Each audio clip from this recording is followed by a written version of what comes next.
So we talked a little bit beforehand, and you mentioned that this talk might be slightly different than the normal talks that you've done lately because of this focus on architecture as well as politics and morality. So I wanted to start out off the bat saying, let's talk about what it was like when you were still with Booz Allen, when you were still working as a contractor for the NSA.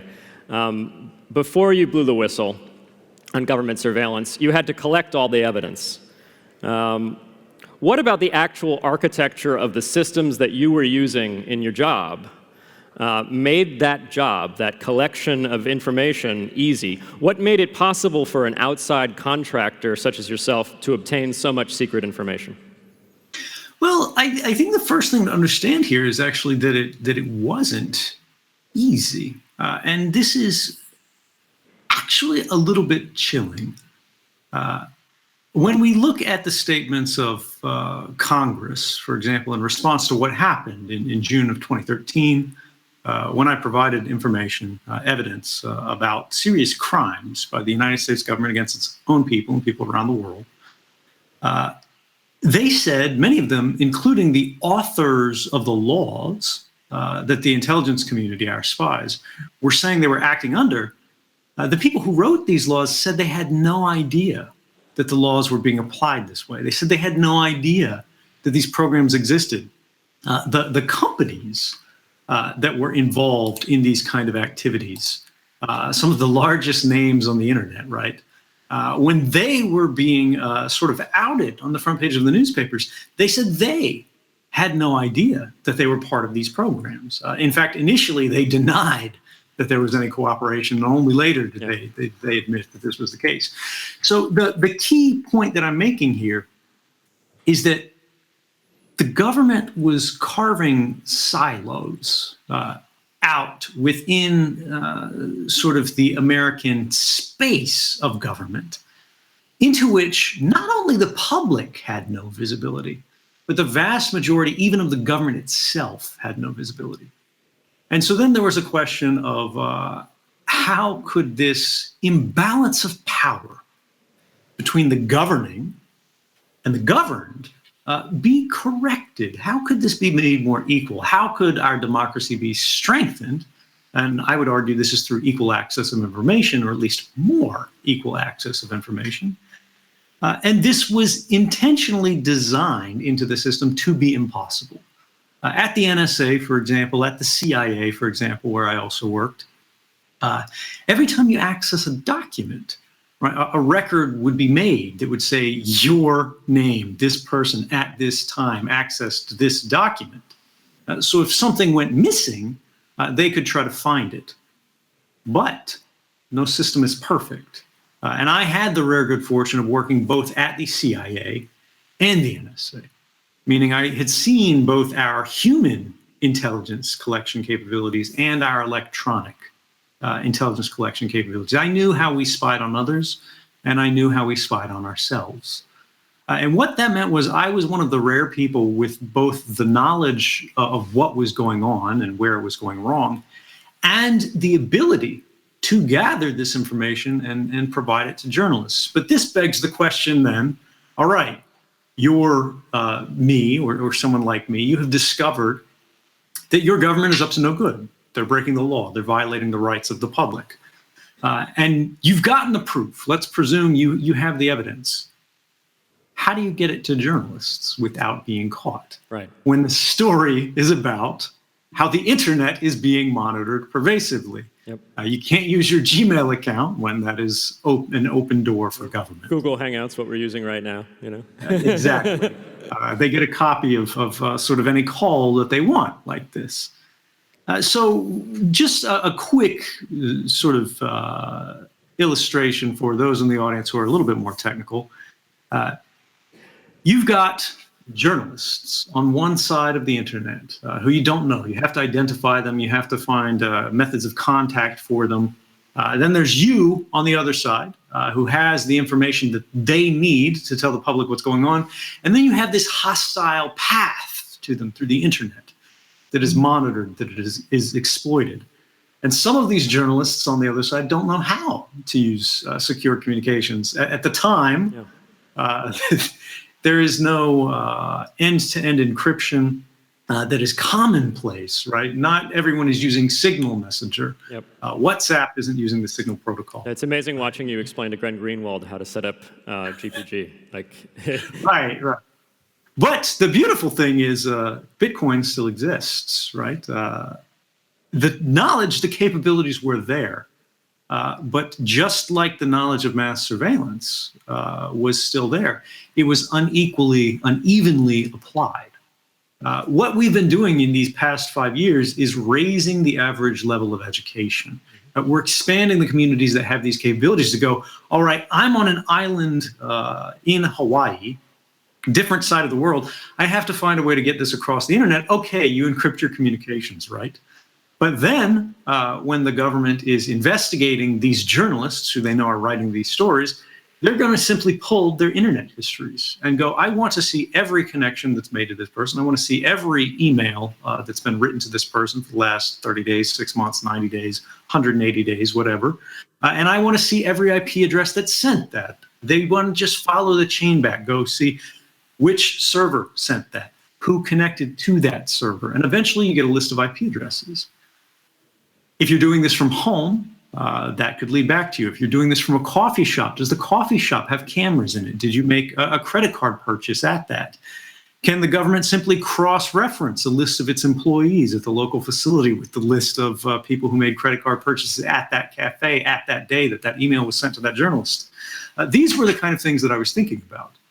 I used things like the Tor project to route my communications. I did not use my home access. I did not use public cafe access. In fact, I constructed probably the largest non-public map of wireless access points in Hawaii by going war driving around in my car and looking for ones that weren't locked down, that were in places that were not near my home, and using theirs. Like George Costanza with bathrooms. They were very helpful. You know all the Wi-Fi hotspots in Hawaii. That's interesting.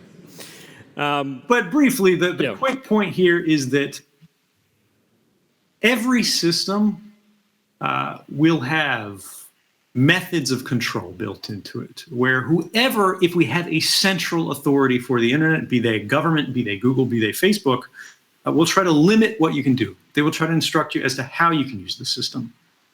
And the only way to change that, the only way to revolutionize that, is to look for the spaces that they do not understand, as well as those who live there.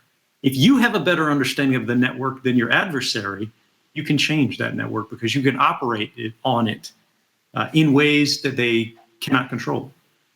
Yeah. So here's a question. You use Tor. Do you like using Tor? Is it a good user experience? I love Tor. For the average person, they would say it's too slow.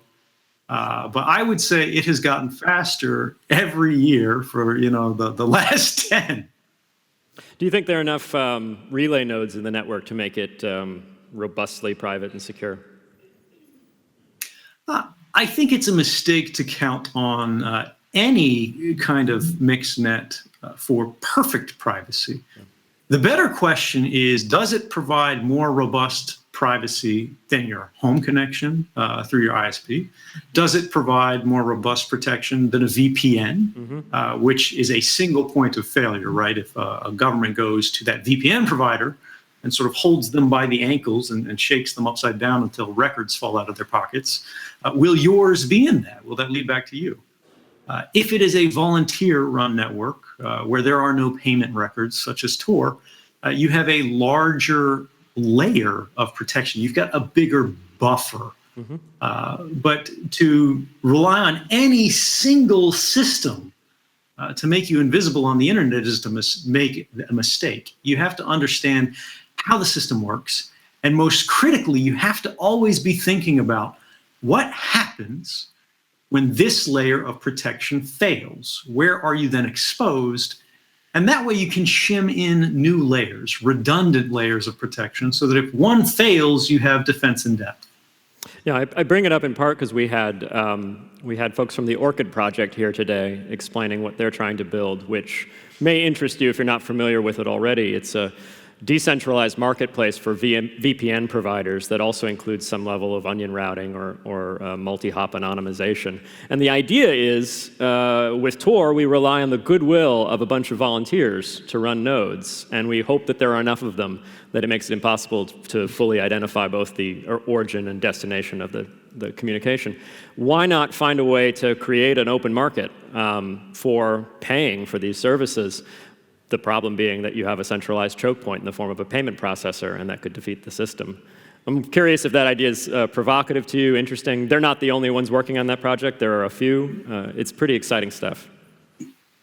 Yeah, in general, we always want to be, what they're doing there is they're looking at the known weaknesses in the Tor project, right? Which is, briefly, I'm sure they explained this, but there's 3 hops in any Tor circuit.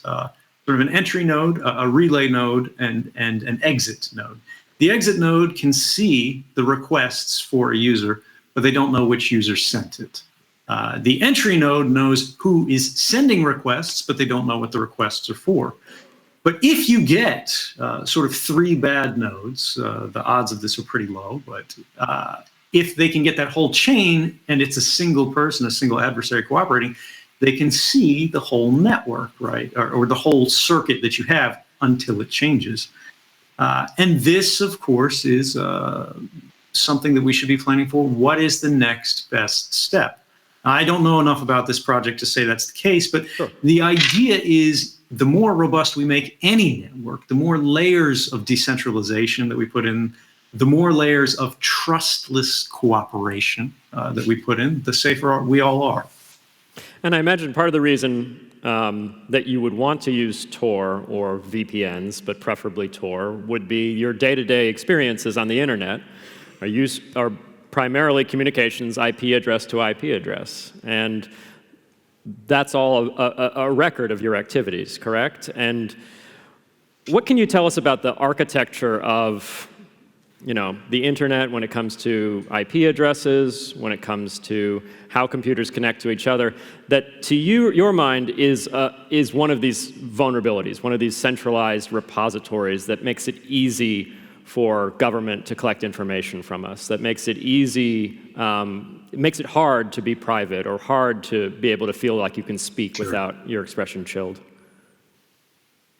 Okay, so imagine that someone wants to know what you're doing. It could be a government, doesn't have to be. Could be a jealous ex, could be a company, could be a litigant. They decide to hire someone to follow you around all day. There are limits on what they can see about you. They can sit outside your house all day long. They don't see what happens inside your home, but they know when you leave. They can follow your car, get your plate number, and know where you go. Now we've got sort of license plate recognition cameras all over the place, so this makes it even easier. They see you stop at a restaurant. They see who you meet with, take a photograph of them. But they don't sit directly behind you in the cafe where they can hear everything you're saying because you might be suspicious who this person is that's following you around everywhere you go. But they know where you were, when you were there, who you met with, how long you met with them, where that person went afterwards if they choose to follow that person, so on and so forth. This is what we would call generally metadata. Mm-hmm.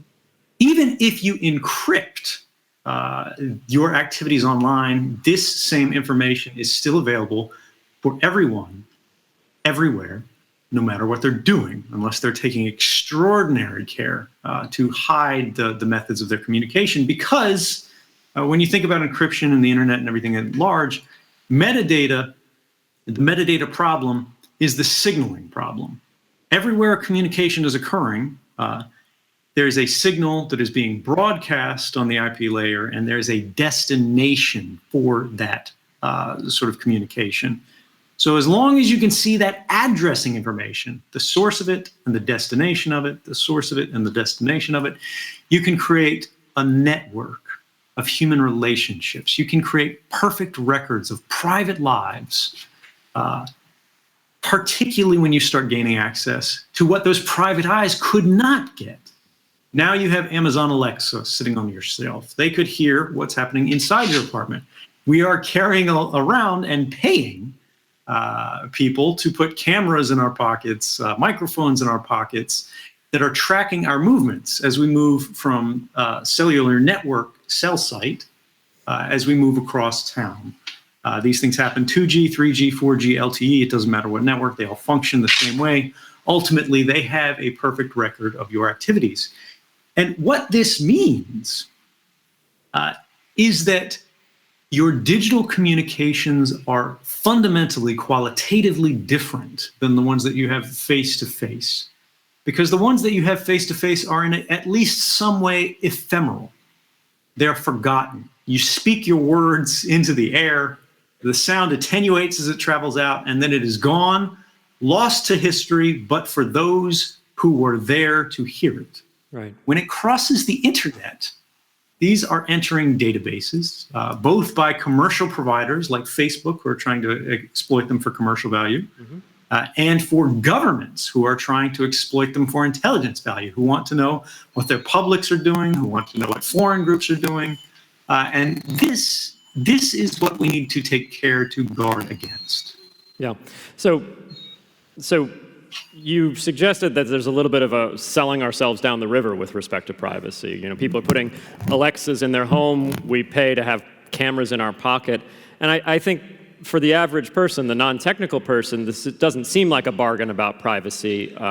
It seems like just better services. So it's rather like if you put the frog into boiling water, it jumps out. If you put the frog in cold water, and gradually heat it up, it cooks itself. You know, we didn't think we were selling our privacy. We thought we were just getting more friends on Facebook. A lot of what people at this conference are excited about is the idea that we could have user-friendly and engaging apps, games, services. Bitcoin being an early version, something like a decentralized PayPal, but other things being maybe more whimsical or fun, like CryptoKitties. Are you familiar with CryptoKitties, Ed? Yeah. You own a bunch of CryptoKitties, don't you? Has anyone sent him a CryptoKitty? I absolutely do not. But I know people who do. Yeah, and so the idea here is maybe if we can deliver services that are more engaging and more important to people, things like money, not just speech, things like collectibles that they get affinities over, not just visiting a website through Tor. Maybe that's one motivation to get people to actually start using systems that would otherwise be more difficult than their centralized counterparties. So like it's hard to use Tor. The other approach is you got to make the user interface better. Signal is a much better user interface than GPG. And are they of equal security? It's hard to know, but a lot more people are using Signal now. What do you think, what would you want to tell this developer community who really wants to build decentralized apps about the pitfalls of that approach, or what excites you about that approach? Do you think we can remove the Amazons of the world slowly from the equation, or the Googles of the world slowly from the equation by turning them into protocols like Bitcoin or Ethereum? Yeah, I mean, this is the dream that we're talking about. An open society is dependent upon the concept of privacy, right? People say, you know, if you don't have anything to hide, why do you care? But arguing that you don't care about privacy because you have nothing to hide is like saying that you don't care about freedom of speech because you have nothing to say.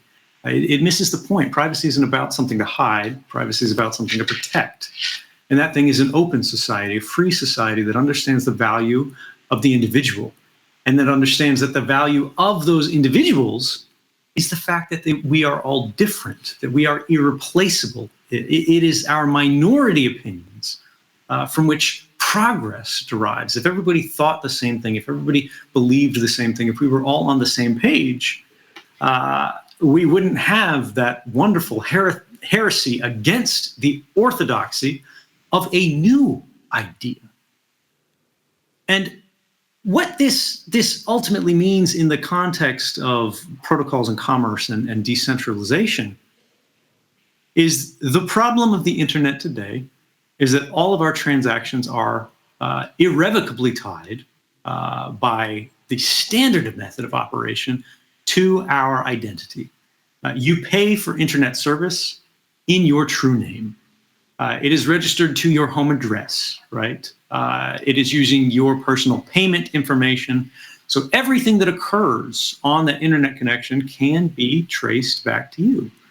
It's not just the books that you buy on Amazon.com that Jeff Bezos has a permanent record of and sitting in some database somewhere. It's who can see that you're connecting to Amazon.com in the first place. That would be your internet service provider. It would be anyone who has access to that line. Encryption provides us a better level of protection. But fundamentally, so long as our transactions on the internet are connected to our identities, they are not private. Yeah. What we need to do is change internet transactions from being the equivalent of going to a gas station and buying a bottle of water with a credit card to being able to buy a bottle of water with cash anywhere, right? Where there is no transaction. And just like our words, our interests can be as ephemeral in this new modern society as they have been in every generation past. Yeah. People need a right to be forgotten, to feel secure in their ideas. Well, and it's interesting, if you're paying with cash, too, instead of a credit card, it can be a vending machine instead of a gas station. It can be something quite Absolutely, robotic. You don't need a person. Right, because these lumpy gas stations that exist on the internet, they're ISPs, as you were saying. They're DNS providers, domain name systems, the thing that makes Google.com match up with Google server addresses. They're certificate authorities for saying, yes, this is the real Google.com, not an impersonator trying to collect your personal information, a sock puppet, if you will. Another project in this space is the idea that we can take those centralized repositories, which are just ledgers. DNS is just a ledger. A certificate authority is just a ledger, and turn them into things like the Bitcoin ledger. I think that's one of the key visions behind the folks that I've talked to at Blockstack. That's a key vision behind a lot of the architecture that people are building in this room. Do you think this is a good approach? Do you think this is an approach that might have more impact in the next 20 years to protect our privacy than taking an alternative approach? And the alternative approach is the systems we're going to assume aren't going to change much. They're going to continue to be leaky and have these centralized intermediaries. But maybe we can get back involved in the democratic process as young people who are excited about technology and know about it, and push governments to lay off of it, to use democracy and government and the Constitution to get our privacy back. Is that more fruitful, less fruitful than rebuilding the architecture? They're both hard problems.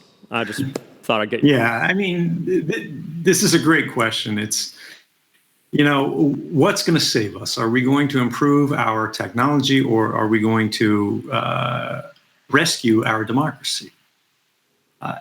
And these are troubled times for democracy around the world. It's not hard to see in country after country, ones that have traditionally been seen as sort of the champions of the free liberal world order, now struggling very hard against some quite dark forces, internal as often as not.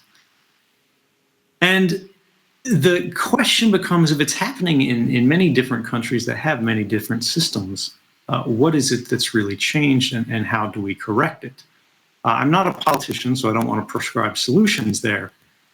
But I think the first thing to understand is that we are the only ones who are going to solve this. We cannot wait for someone else to fix this for us. This is the sort of paralysis that I faced when I was at NSA and saw that my government was violating the rights of everyone in my home and around the world, and hoping someone else would do something about this. I saw Barack Obama get elected earlier on, and he campaigned on a platform of ending warrantless wiretapping, right? He said, that's not who we are. We're not going to do this anymore. And in fact, he expanded the system rather than ending it. He expanded sort of drone strikes, unlawful killings, so many other programs. It's not about Obama, right? It's about the idea that when we have politicians who are campaigning on platforms of reform, who are credible, who we have reason to believe in, and yet even they make the system worse, maybe we have to stop looking at the status quo. Now, technology is not going to solve all of our problems. But if we have looked at the law for, the history of civilization as the guarantor, the sole guarantor of rights in society, and we see that the law is beginning to become brittle as that guarantor of rights, can we find new means of enforcing our rights, our laws, our values through technology, through protocols, to enshrine our values in a system that is not going to fall to the same typical, predictable corruptions of human behavior, right? We all have weaknesses. We all make mistakes. We all come under pressure. But machines do not in the same way. Now, yes, we have bugs, and yes, we will screw things up. But can we build a brick upon which someone else can lay another brick, which will eventually create a foundation for a better and freer world in which no one is worse off, right? But we are all better off. Let us not make a zero-sum society. Let's make a cooperative, progressive society by thinking about the core values, the core capabilities that we need. We need to be able to trade permissionlessly and privately. We need to be able to communicate without fear, without interdiction if we're not doing something wrong. This doesn't mean there needs to be no surveillance whatsoever, right? Government can still have a job to do until we move to a world that has matured and is beyond government, right? But today we don't know what that world looks like. What we do know are what the problems today are. And these are having a serious impact. It's quite easy to be in Germany, to be in the United States, and think, yes, the government is breaking the law. Yes, they're spying on us, but it's really no big deal. My neighbors aren't being marched off to camps. And for now, that's true. But in other places, this is not the case. Think about Turkey, think about Russia, think about China. And if we are going to make a better world, a freer world, a more private world, we have to protect the rights of everyone. If it is selective, and any authority is trusted to be able to pick and peel away these rights ad hoc, whether they be a government, a corporation, or anyone else, inevitably they will. And they will not always fairly.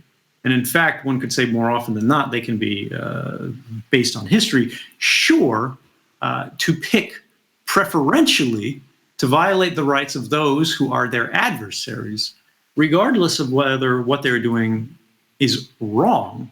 It becomes a question of whether what they're doing or not is approved. Yeah, it's interesting that you suggested, and I don't think it's, I think I disagree, but I see your point that law has historically been the only guarantor of rights, although I think that does almost approach on a kind of legalism. I think, to use a word that you've used frequently, this idea that we should just be subservient to the written word of law and not have, other opinions, as of course you do.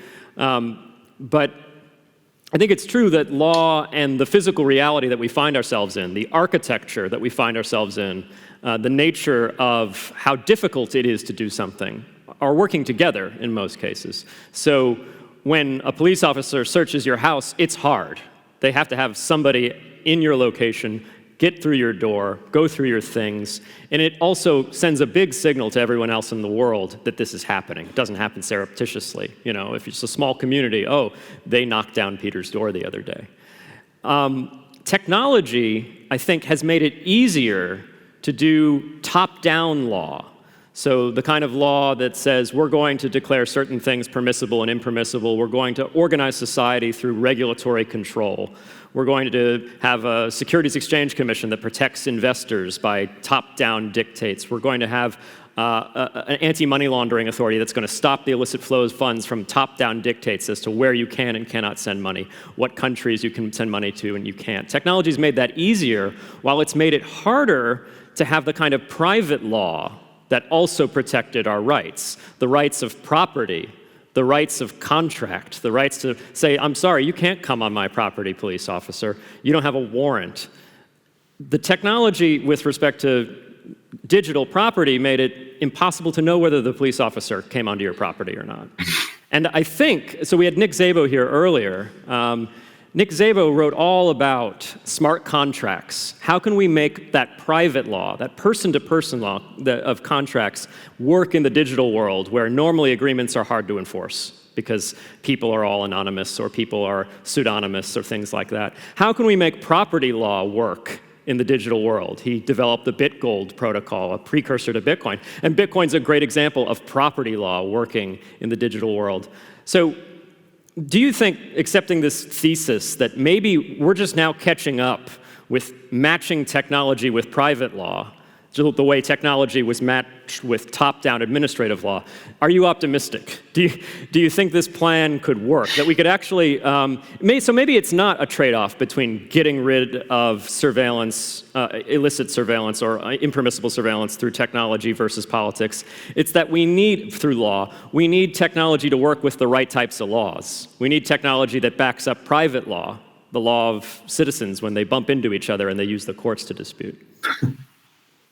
Right, yeah. I mean, I think there's a little bit of a, it's not a contention, but our understanding of what the argument means here, that is the distance between us.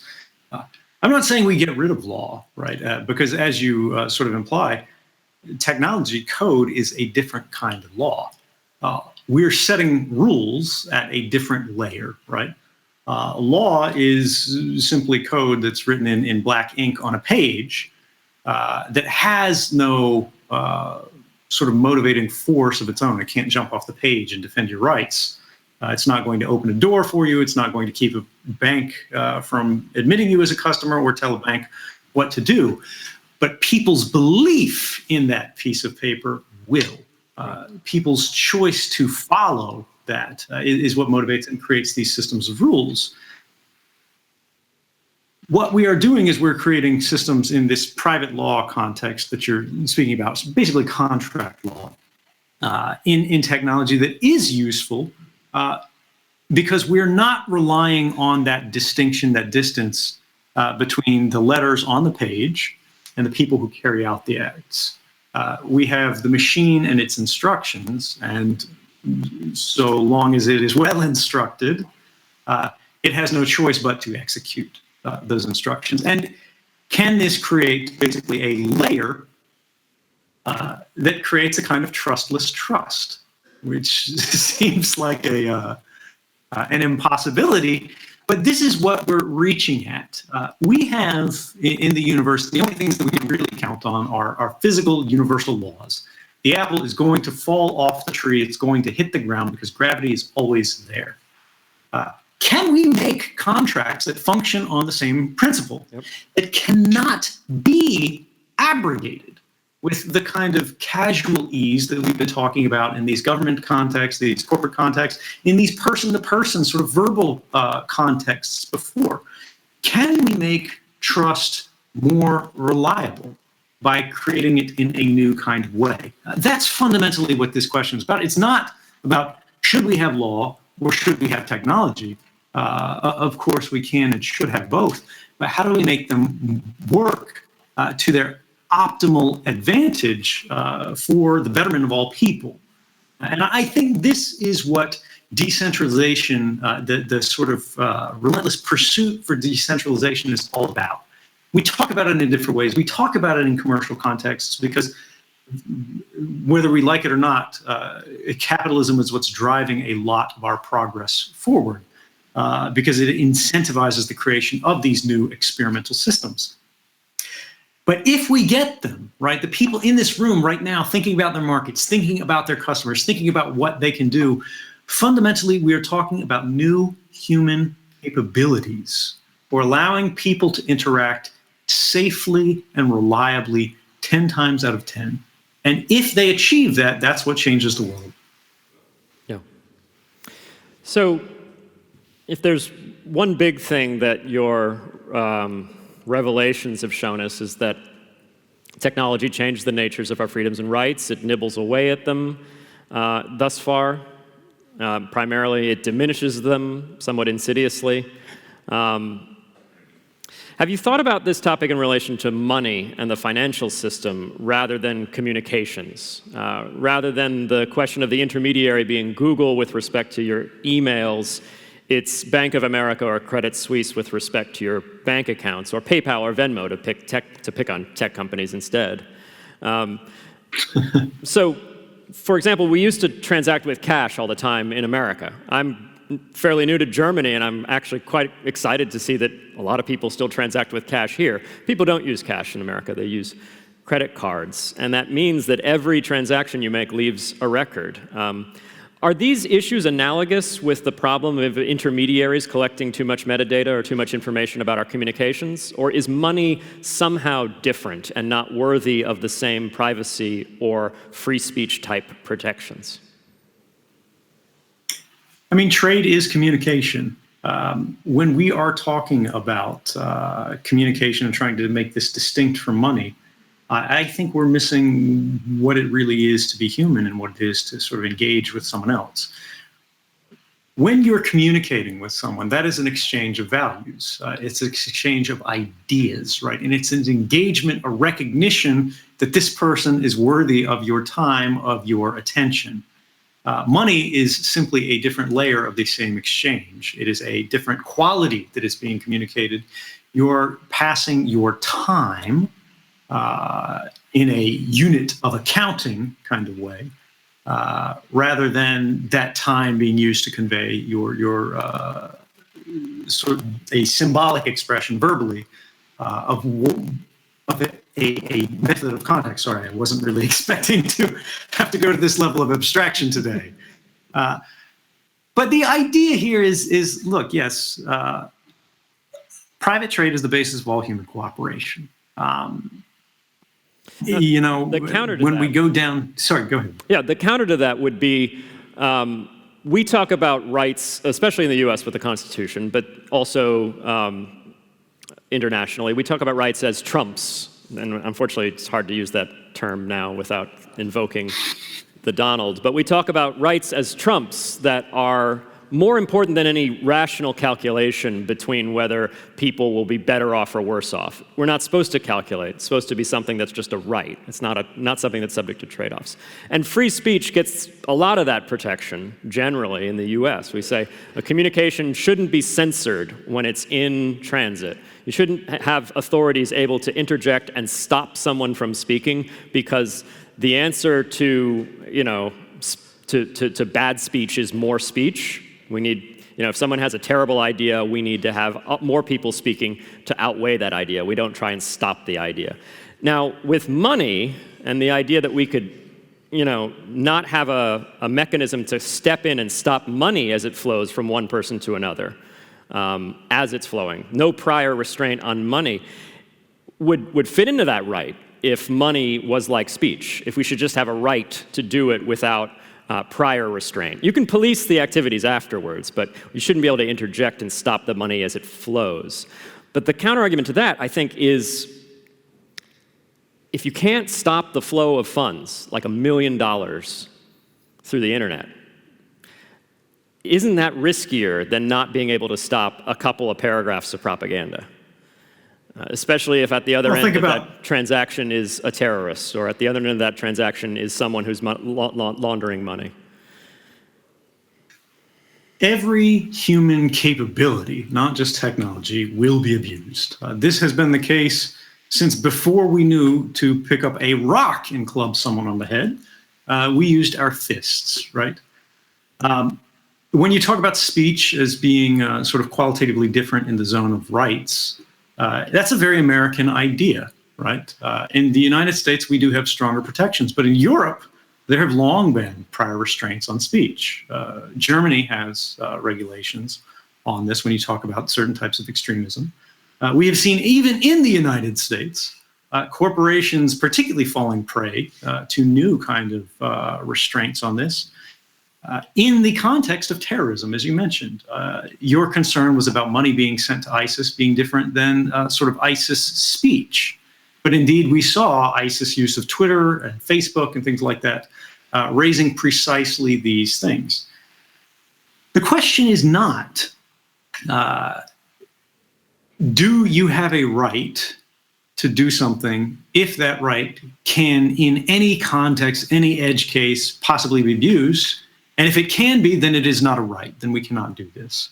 I think there is a presumption there that we do not have a right to engage in private trade, that no monetary transaction can occur without the permission and regulation of the state.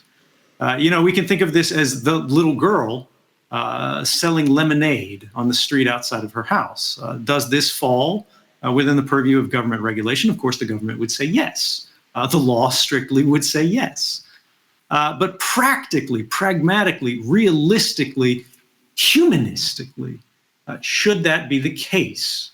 Should that be different than having a conversation? I'm not sure that it does. Our laws are structured this way because the people who wrote them had to create space for government, and they found that the best means of delineating where the boundaries of government should lay were money, because money could be easily tracked, money could be recorded, it was already being accounted for, and this created, shall we say, the first concrete database before computation and data storage was a sort of modern device, and it made it easily regulatable. But there is a larger question here: is ease of regulation equivalent to the value or the strength of rights? Right. And I'm not sure that's the case. Right. It's interesting. Or should be, rather. Yeah. So moving on from censorship resistance, which is sort of a feature that Bitcoin has, to privacy, which is a feature that some other cryptocurrencies have developed. With respect to the Fourth Amendment in the US and our right against illegal search and seizure, right against warrantless search and seizure, our financial privacy kind of went out the window in the US, actually faster than it went out the window in Europe. And that was in large part because of a Supreme Court case called California Bankers versus Schultz, where our Fourth Amendment right to not have information taken without warrant was backdoored, if you will, through the creation of a doctrine called the third-party doctrine. The third-party doctrine goes like this: if you've already handed your private information to an intermediary, like a bank or like Google, you've lost your reasonable expectation that that information should be free of warrantless search. And long before we got into this conversation about internet surveillance and intermediaries and whether it's constitutional for the government to go collect information from Google, the courts already had hashed out this problem with respect to the Constitution because of bank records. So I think you're right that money is sort of the progenitor of a lot of these questions. It's the beginning of the conversation because it's the first thing that we kept records off of. And I think it's interesting that money might be the birth of a new decentralized system that doesn't rely on intermediaries. The first decentralized protocol is Bitcoin. Later we move on to things like DNS or certificate authorities or identity using blockchains and things like that. As a tee-up, this is all a tee-up for you. Do you have any cryptocurrencies? Do you have any digital money? Are you excited about cryptocurrencies? So as a privacy advocate, I would recommend no one ever say that they have cryptocurrencies. But what I can say... Very good. I like this audience. What I would say is this. When I was working on the sort of great project of my life back in 2013, and trying to figure out things like how could I get this archive of material to journalists? How could I persuade them that this is real, that this is practical? How could they see things in a safe way that's uncontrolled, that's unseen, that happens permissionlessly? There's a question of, well, do I need server infrastructure of my own? Maybe the answer is yes. Okay, how do I pay for that anonymously? Maybe someone like me may have used Bitcoin for something like that. So I think there are a lot of technologies that we are here There are a lot of technologies that we are here for today, or that have served our interests in the past that have never gotten the kind of public shout-outs that maybe they could have. But when you create new human capabilities, people will use those. And yes, it is true these things will absolutely be abused. But if we do not believe that people will use these new capabilities more often for good things than for bad things, we might as well pack up the game and say the human race is over, it's done, progress needs to stop, and we need to become less capable as people. We need to focus not on limiting what humans are able to do. We need to focus on creating better people, right? And the way we do that is by living good lives, living positive examples, by being good people, right, who touch other lives in positive ways and make them want to be creative, successful, even self-sacrificing in certain contexts. When we talk about which cryptocurrencies are interesting to me, I've said before and I'll say again, Zcash for me is the most interesting right now because the privacy properties of it are truly unique. We see more and more projects that are trying to emulate this, and I think this is a positive thing. Monero's out there. I've used Monero, just like everything else out there.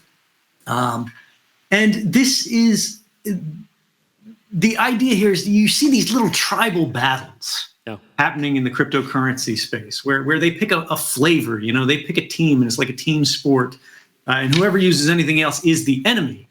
And this is an enormous mistake because the entire sort of population of cryptocurrencies, users, is a tiny minority of the human population, and that has to change if you want your rights to be sort of asserted and defended when this gets to the democratic stage of regulation.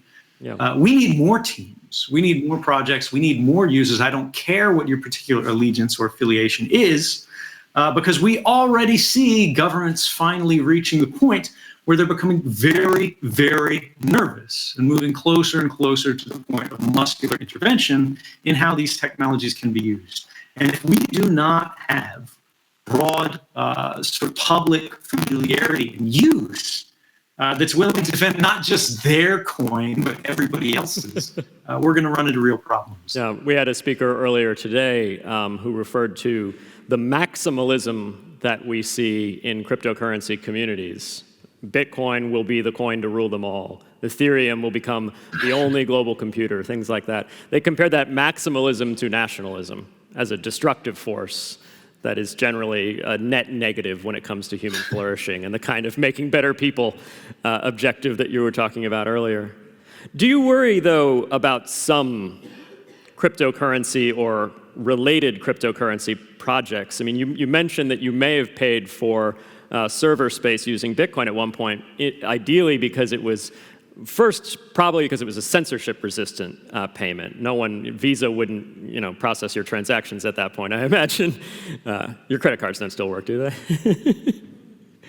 Well, this was actually sort of before I was known to the world. This so was wasn't during the quiet period. Right, so it wasn't the censorship resistance then, because you could have made the payment. This was actually pseudonymity.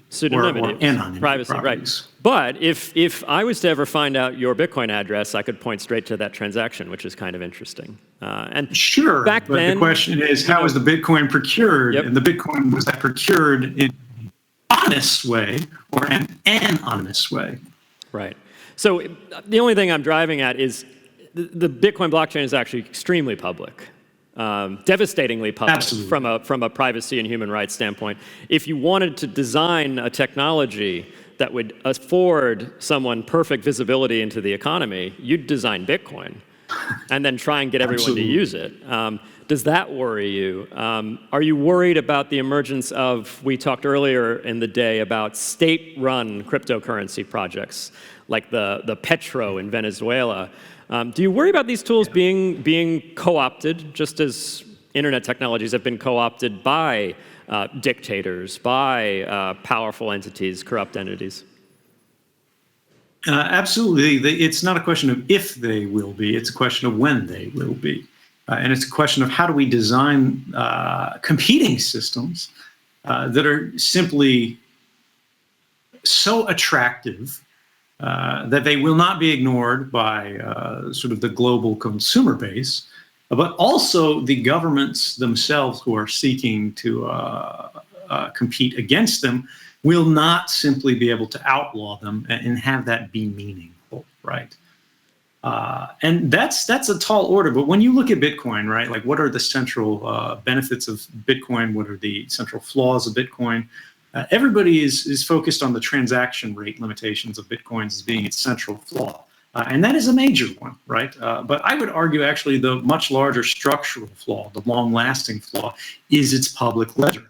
That is simply incompatible with having a enduring mechanism for trade, because you cannot have a lifelong history of everyone's purchases, all of their interactions, be available to everyone and have that work out well at scale.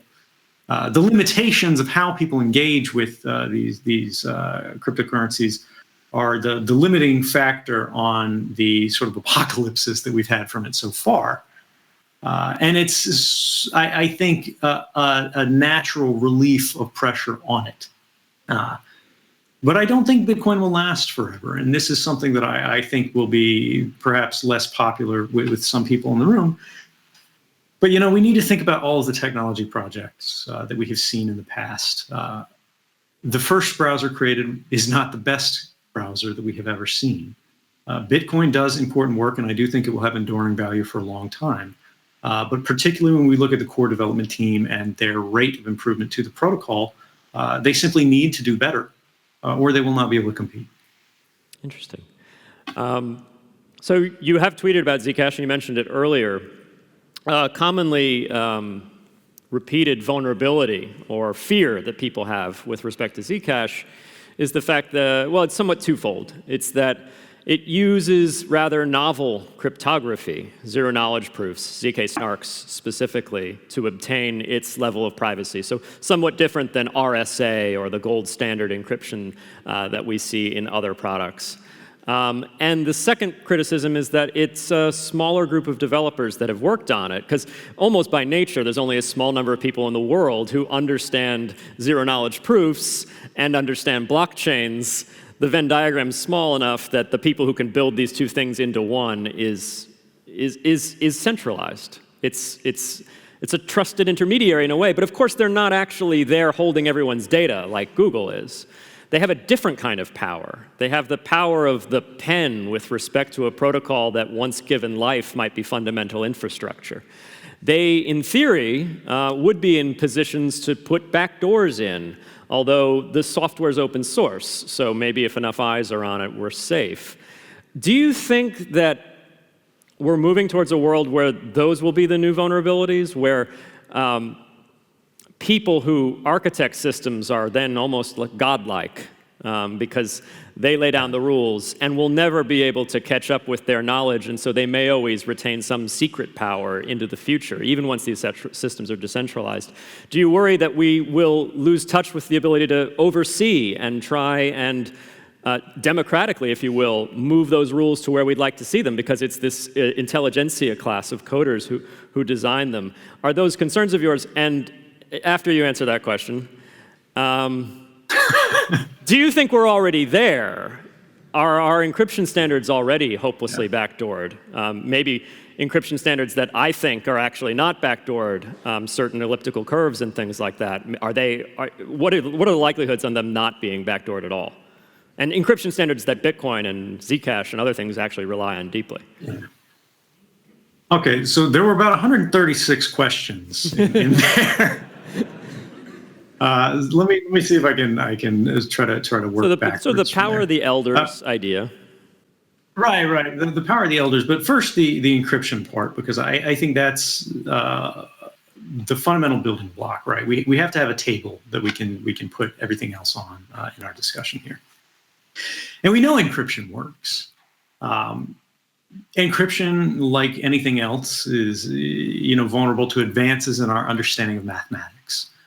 Maybe suddenly we know how to factor numbers in a way that just simply was not possible before, and nothing works, right?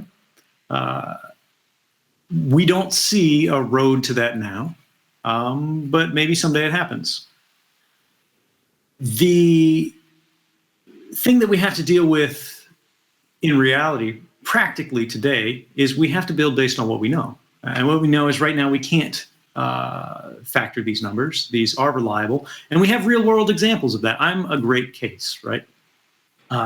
So we have this giant cache of top secret documents that are held by multiple groups of journalists around the world. The New York Times, Der Spiegel, the Washington Post, The Intercept, multiple groups of multiple institutions have this cache.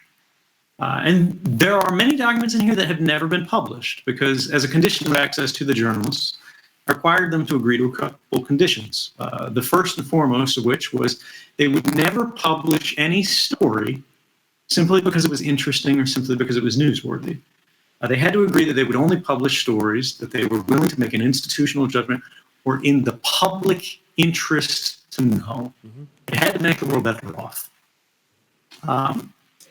But this would, of course, make it a target for, the U.S. government to see what's in there, what sort of secrets they have that got loose that journalists know but didn't print.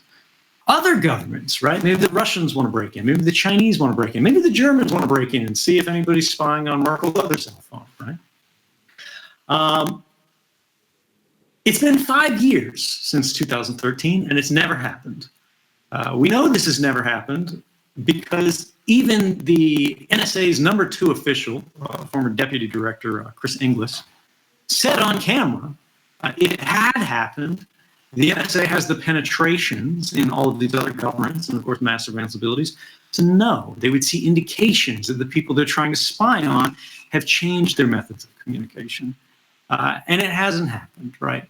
Over 5 years with the world's most well-resourced attackers against a groups of sort of well-trained, but let's be honest here, still journalists. It's a bug bounty. If they can protect the world's best cache of secrets, right, for 5 years against the world's most motivated attackers, what does that mean for the average guy trying to protect his wallet? Pretty good things. Just to build on that. So moving on from that. We talk about, Sorry, go ahead. In the Bitcoin community, we talk about how there's a multi-$100 million bug bounty now for elliptical curve digital signature algorithm and for SHA-256, because if you can mess those up, you can potentially reassign balances to yourself. So right. There's some good weight behind these things. You made me feel a little better, though. You could break private keys. You could forge transactions. You could do so many things. It's worth so much money now, and nobody's doing it, right? The Satoshi blocks are still not moving around anywhere. But the idea, when we go back into the larger scoping out a little bit about what does this mean for the world when we have this kind of technocratic elite, will they gain a power that we can't compete with? The reality is we're already there. Yep. When we look at Facebook, when we look at Google, some of these people, like the head of Facebook, are already campaigning for the presidency in 2020. It's quiet, but they're laying the groundwork. He went to Iowa. Yeah, I'm sure it's a very exciting place for Facebook. But for those who aren't familiar with American presidential candidates, Iowa is the sort of very important swing state that they got to start campaigning in. You go there, you talk about corn. But the idea here is when we have technology,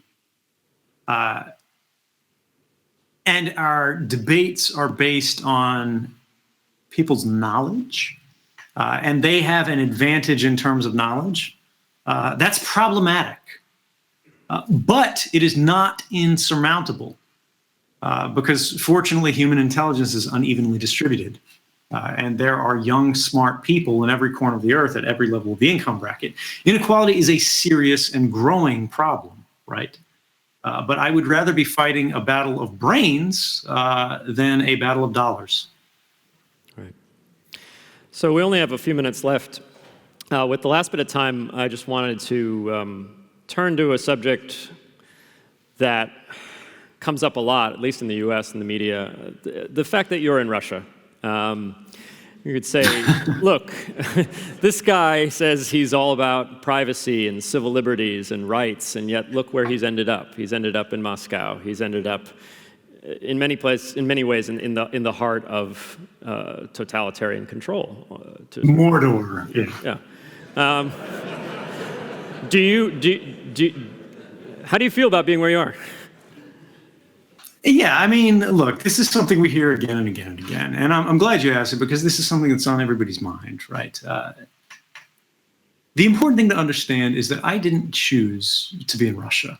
As soon as the U.S. State Department stops ringing phones in Europe and threatening chancellors, the minute they seem like they might let me in, we'd be okay. I applied for asylum in 21 different countries around the world, right? That's not Russia. There were places like Ecuador that said, okay, you'll be able to come over. Or at least it looked like they were leaning in that direction. And as soon as that happened, Vice President of the United States, Joe Biden, calls the phone and starts threatening him and says, if you do this, there will be consequences. We say Angela Merkel is, happy with any kind of immigrant in the world so long as they don't come from the U.S. intelligence community. And this is not to criticize anyone in particular. This is to comment on the nature of power, right? I am in exile. This is not a choice of convenience. It's a question of, if I go to prison for the rest of my life for what I believe was doing the right thing, right? It's not a question of what this means for me, right? I don't matter. It sucks for me. Let's not have any doubts about that. But what does it say to the next whistleblower? What does it say to the next person sitting in the United States, in France, in Germany, wherever, when they know no matter how careful they are, and I was very careful, right? Again, there are documents that have not been published. I could have put this stuff out on the internet myself, completely unredacted. I did not. I chose to make sure only things that would benefit the public came out. This has been the case for more than 5 years. The government has never shown a single case of anyone coming to harm as a result of these disclosures. And despite that, the only outcome is that that person goes to jail for the rest of their life. They don't even get to make their case to the jury because it's forbidden in the United States to say why you did what you did if you're charged for whistleblowing. And so it becomes a larger question of, well, where is the responsibility? Am I an American who does not speak Russian, right? I speak English. I am literally a former CIA agent, going to be able to reform Russia, which, in case you haven't heard, has historically had a couple of problems in this area? Or should I try to fix my own country first? Now, rationally, people would say, yeah, it should probably be the United States I should try to fix. And that's what I spend the majority of my time on. But despite that, despite the precariousness of my position, despite the fact that the Russians could very easily force me out, even if it is unlawful to do so, because I am legitimately protected, because the charges against me are political under international law, I still criticize the Russian government routinely. I have criticized the Russian president for violations of human rights, for passing new laws that I consider to be repressive. They are repressive in Russia. They would be repressive anywhere. I do not believe that any government in any country should be doing these kind of things. It's not up to them to decide who and how we can love one another. It is not up to them to decide where the boundaries of human rights lie today and tomorrow. These are fundamentally public decisions, right? These are inherent decisions. Your rights are a part of your nature. They are natural. And I know to some lawyers, this is a little bit contentious here because they talk about natural rights and, this sort of diminishes the value of law because it says law can't regulate certain things. But I do believe there are certain things that not just governments should not be able to do, but they do not have the right to do. And I'm not afraid to criticize Russia for that. I have not been so far, and I will in the future, no matter what the cost is. I I don't ask you to trust me. I don't ask you to think I'm the most wonderful person in the world. In fact, I want your skepticism. Doubt me, question me, criticize me, but for God's sake, question the people with the most power just as frequently as you question those like myself who have the least. Thank you.